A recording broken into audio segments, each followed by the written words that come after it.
The rehab process fits perfectly into a training ecosystem. Now, I did a longer form video on this, but I wanted to show you where it slots in here. So when you look at rehab, this first foundational block is like do no harm. This is letting the injury heal.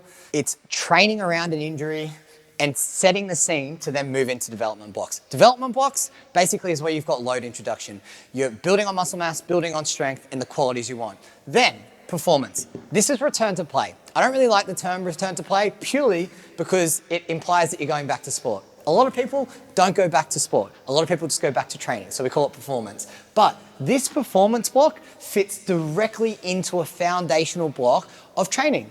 So in these foundational blocks, what we have is we've got onboarding programs, we've got rehab, and we've got structural balance. Now, if you look at this, a foundational block here. So if someone's starting out in your training program, that's where they start. They learn the ropes. If from a rehab process, so this performance block moves straight into this foundational block.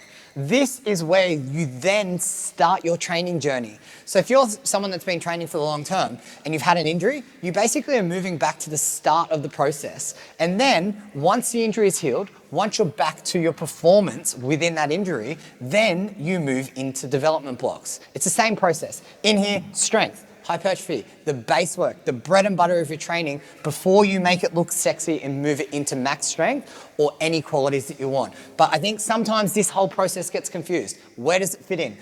Return to play fits into the start of the training process. That is the point at which you start to train properly again.